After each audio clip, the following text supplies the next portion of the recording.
Welcome to Sikorski's Think Abouts, and I'm your host, Laura Sikorski. My guests and I share our operations and technology expertise to help you provide outstanding customer service and customer experiences. Today our guest is Sheila McGee-Smith, and she's coming to us from Amherst, New Hampshire. And we're going to talk about something you guys out there may have heard about called the Internet of Things. And she's got some great stories about it and some actually great tips on how to deal with it. Sheila is the founder and principal analyst at McGee-Smith Analytics. She is a leading communications industry analyst and strategic consultant. She has a great track record in new product development for vendors, competitive assessment, market research, and sales strategies. So I believe we're going to have a great show, and perhaps I should say I know we're going to have a great show. But she also writes for NoJitter.com, and she's actually a contributor to Sikorski's Think Abouts newspaper. So we're excited to have you. And so welcome again, Sheila. And let's, what exactly is this Internet of Things that people are talking about? Hi. So thank you, Laura, for having me on again, because we did one of these together last year. So what is the Internet of Things? It's the interconnection of uniquely identifiable computing devices that work within the existing internet infrastructure, right? There are, probably the best example that people will identify with is a Fitbit. So a Fitbit is part of the Internet of Things. It's collecting information, it's making it available in the internet, and that information can then be used to fuel applications, like the application someone would have on their phone to show how many steps they've taken, how many steps they need to do for the rest of the day, how many calories they've expended. So it's a great example of what the Internet of Things is, but it's just one example of a much broader sense of the kinds of things that can be connected to the internet and sending real-time data all the time. Well, I think you have an interesting story about what happened to you with your Fitbit. I do. I think the audience would be really excited to hear that. Okay, that is an interesting story, Laura, and it's a timely one because it happened during Dreamforce last year, and Dreamforce is just about to come up again in a couple of weeks. Dreamforce is the annual Salesforce.com user meeting. But anyway, if you know anything about Dreamforce, it's held all over downtown San Francisco. It's a huge campus, lots of hotels, lots of different buildings, and the convention center. And so while I was there, my Fitbit failed, right? So I tweeted out, what a week to have my Fitbit fail. So I'm out there doing lots and lots of steps, and I'm not going to be getting any credit for them. And I just threw it out there as a spurious comment, right?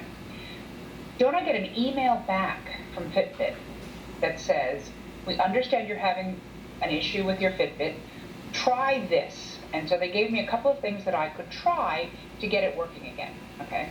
So I tried it, and it still didn't work. I said, they did well reaching out to me. That was proactive, that was good.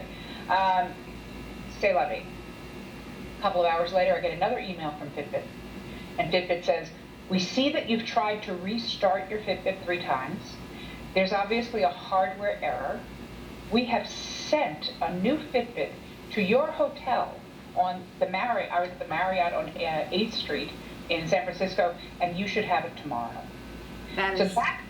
So that's an example of how Internet of Things can impact customer service and customer care, where you have this wow experience based on them having data, them knowing what's going on, and I almost want to get in front of a question about, well, what about security?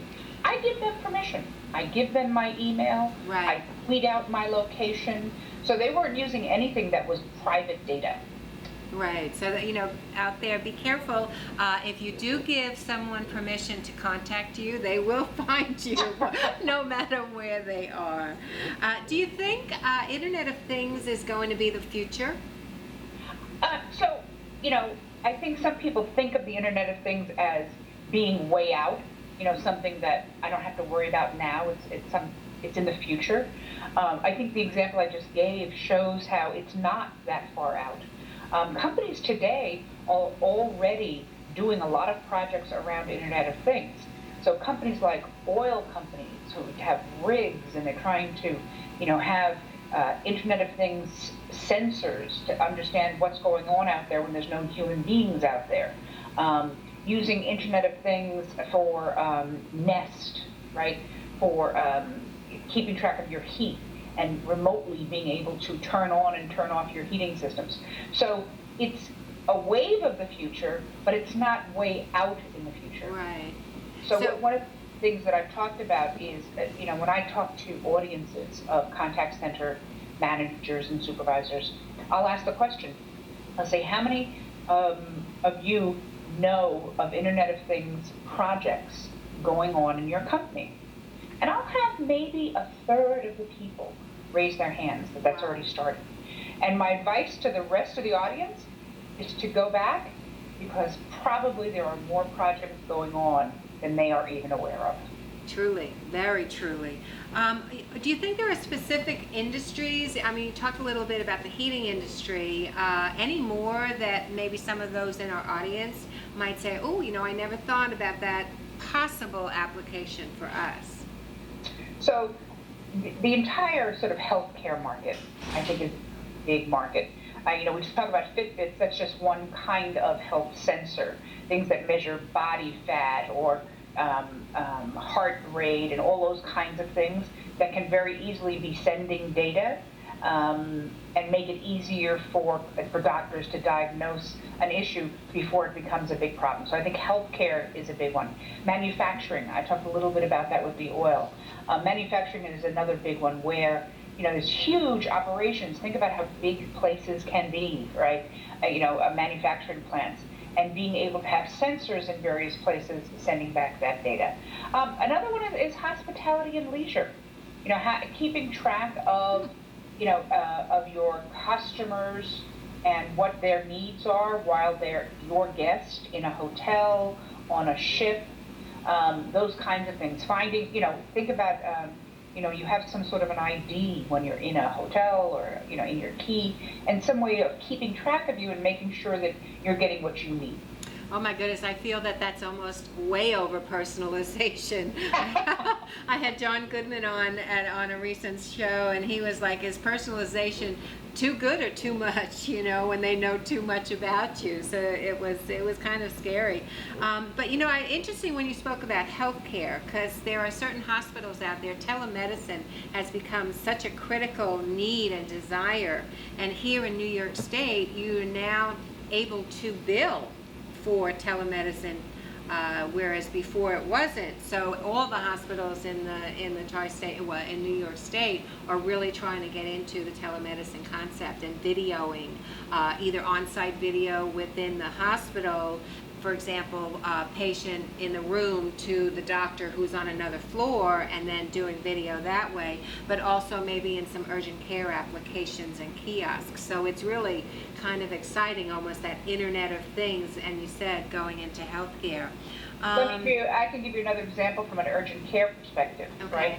So if you give somebody a bracelet that has an Internet of Things sensor in it, and you have them in a waiting room, think about, Presbyterian in New York, right near where I grew up, you can put timers on for supervisors and for nurses and for triage, nurses, that says if somebody's sitting there for more than X number of minutes, that an alert goes off. So we don't have this, and also, so often you hear about people who are incapacitated in some way, and they're sitting in a hallway waiting for an X-ray. Again, if we've got a bracelet on somebody and we have alerts on them, then we know if something is gonna miss, and it's much easier to track that down, Wow, that's exciting. That Yeah. really is. So when we talk about hospitality and leisure clients, what would you're saying it would be the key, their key for the door that would be the tracking? Think about spas too. Yeah. The way of tracking your people through the spa, and it could give people access to certain areas. No, that's true.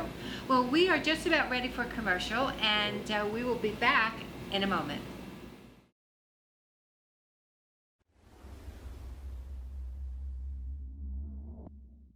Hi, I'm Tim Stead. I'm from Star Communications. We're a marketing support company. And if you need help with your next marketing project, please call 273-1900 or you can go to our website, starcommunications.us.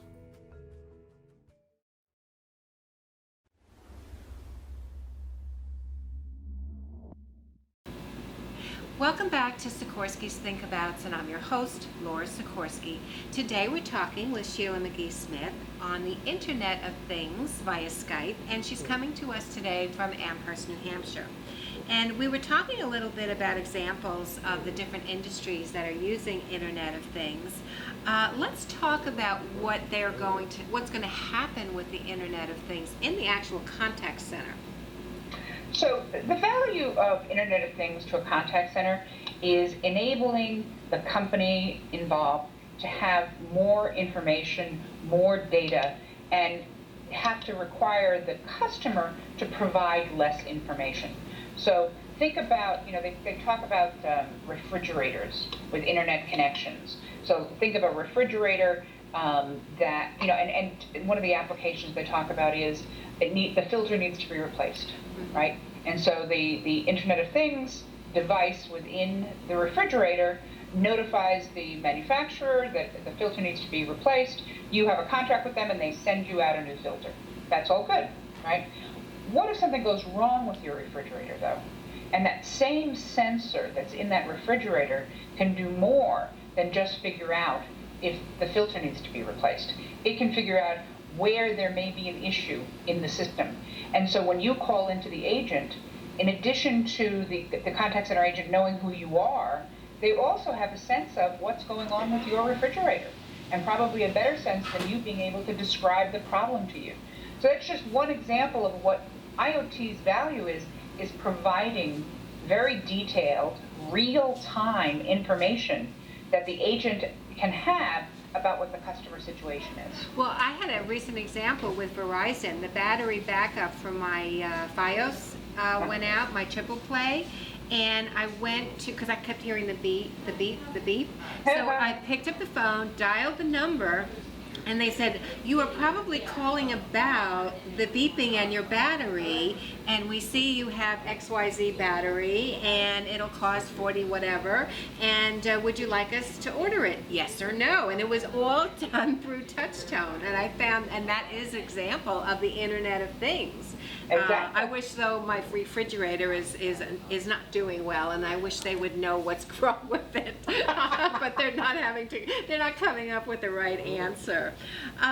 Let's go a little bit about software vendors and building IoT solutions. What do you think about that? So you asked what the contact center solution vendors are doing around the Internet of Things.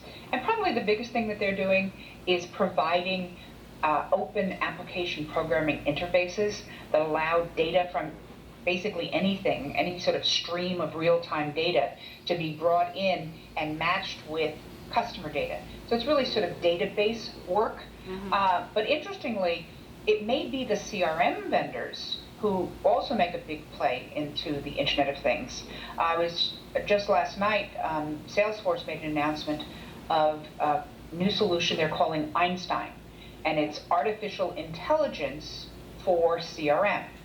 And what they're saying is we have all of this data, we have customer data, we also have Internet of Things capability to bring that data in. And what we're doing with Einstein is looking at all that data and helping salespeople and contact center agents and support agents and marketing people make decisions based on a combination of customer data and Internet of Things data.